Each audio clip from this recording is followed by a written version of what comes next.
Bom, pessoal, é o seguinte, nós vamos falar aqui sobre as características do feudalismo. O que é feudalismo em primeiro lugar? O feudalismo foi o sistema, né, que vigorou durante a Idade Média ou a Alta Idade Média da Europa Ocidental. Né? Quando eu penso em Europa Ocidental, eu estou pensando em países como França, Alemanha, né, Itália, Portugal, Espanha. Muito bem. Essa característica, esse feudalismo, que foi esse sistema aí que vigorou, né, na Idade Média Ocidental, ele é um complexo de coisas, né? Então, a gente vai ver algumas características aqui que marcam esse sistema aí, chamado feudalismo, né? Então, nós vamos ver as características econômicas, sociais, políticas e culturais. Então, vejam só vocês. Quais são as principais características desse sistema? Antes de falar exatamente das características, é importante a gente entender que esse sistema, o feudalismo, ele foi fruto das invasões de povos germânicos que saem do nordeste da Europa, que eram chamados de bárbaros pelos romanos, que vão invadir o Império Romano. Né? E a fusão desses elementos germânicos, né, sejam a nível social, político, econômico, cultural, com os elementos romanos, também a nível social, político, cultural, né, econômico, vai gerar o sistema feudal. Tá certo? Quais são essas principais características então, professor? Vejam só vocês. Primeira coisa, houve uma redução drástica, né, no comércio, graças às guerras, às invasões. O Império Romano ficou muito tempo baseado na agricultura escravista, então eles não desenvolveram muita tecnologia agrícola. Então quando acabou a escravidão, por conta da fim da expansão, né, redução da população, não tinha uma quantidade de pessoas suficiente para manter aquela produtividade agrícola e não tinha também tecnologias. Isso significa que houve uma retração da produção de comida. Isso significa que a economia medieval ela era uma economia de subsistência, né? Cada unidade ali política, que eram os feudos, eles basicamente produziam para a sua própria necessidade, não por uma opção, mas porque eles não tinham tecnologias e outras formas de produzir mais. Então a gente tem aqui uma economia baseada na agricultura, numa agropecuária, de subsistência e pouco comércio. Preste atenção que quando a gente fala pouco comércio, não quer dizer que não havia comércio. Era impossível, é um absurdo dizer que não havia comércio. Havia, mas era insignificante, não era o suficiente para poder marcar a economia do período. Beleza? Então a gente tem aí uma agricultura de subsistência voltado para poder, como a palavra mesmo diz, sustentar a unidade aí que é o feudo.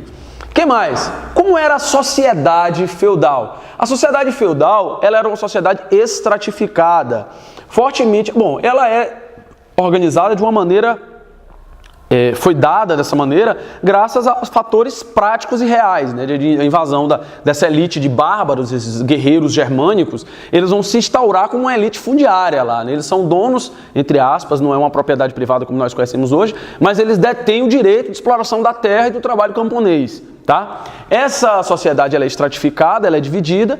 Como a Igreja Católica foi a grande instituição romana que prevaleceu graças à cristianização desses guerreiros germânicos que invadiam, né? A Igreja tinha um grande prestígio social também.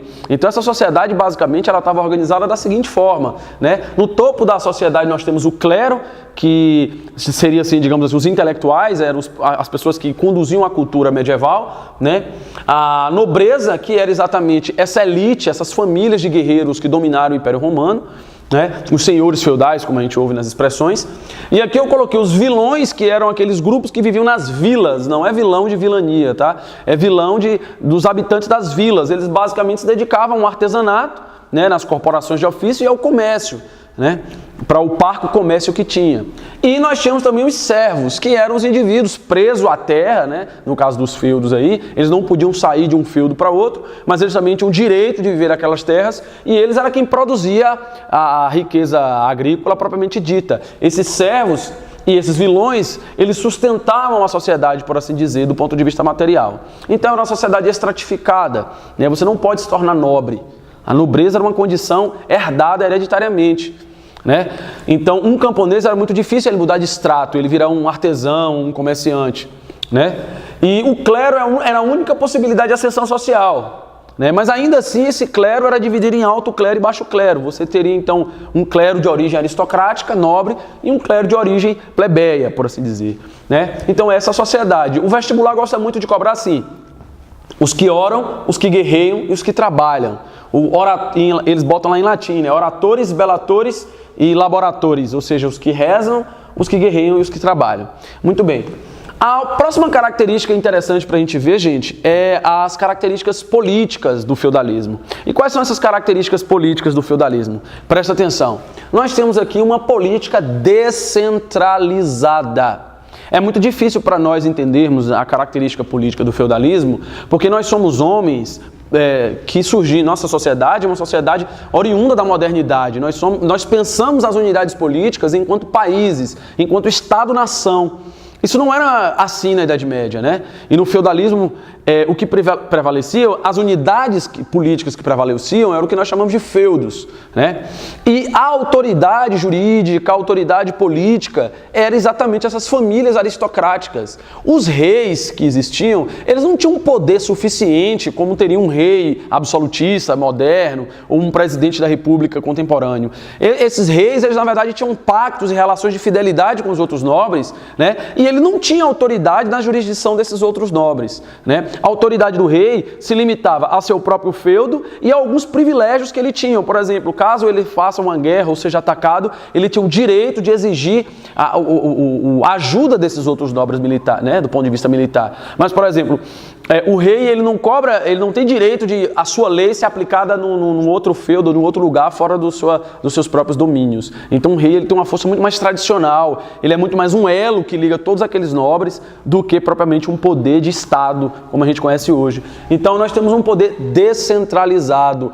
No livro didático você vai ver lá como política fragmentada, é a mesma coisa, né? Então você não tem grandes países com soberanias, os seus territórios. O que a gente tem são pequenos reinos, né, com um poder fragmentado e pulverizado entre esses senhores feudais, né? Eu botei aqui, ó, poder na mão da aristocracia guerreira, que são os nobres, né? Foram esses nobres, como eu disse, descendentes dos germânicos que invadiram, foram eles que vão fazer ser a autoridade local. A galera que gosta de o Game of Thrones aí, quando vocês veem aquelas famílias lá no Game of Thrones, eles representariam exatamente essa aristocracia, né?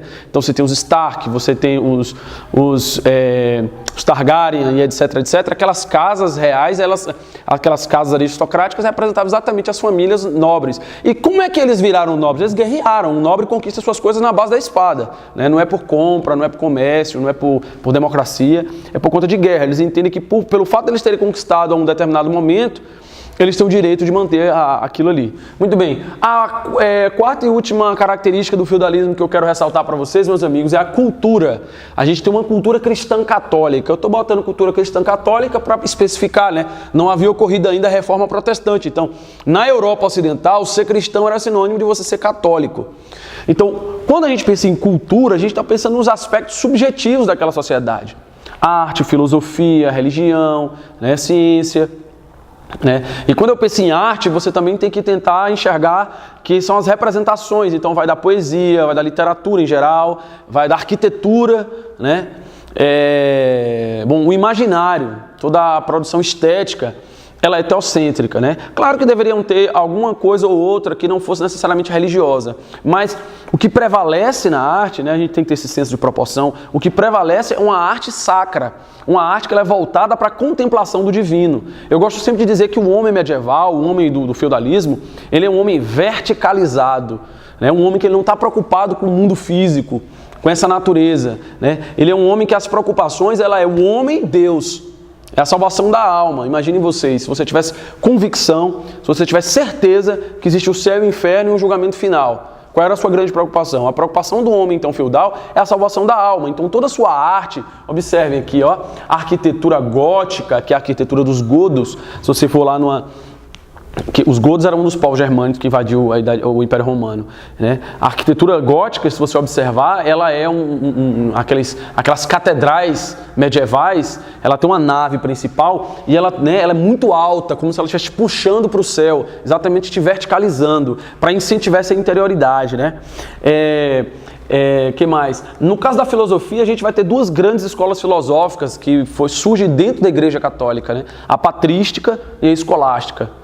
Essas duas escolas elas vão se esforçar em pegar a cultura helenística, a filosofia grega particularmente, e tentar utilizar essa ferramenta, que era a filosofia, a razão, o logos, para justificar a fé cristã.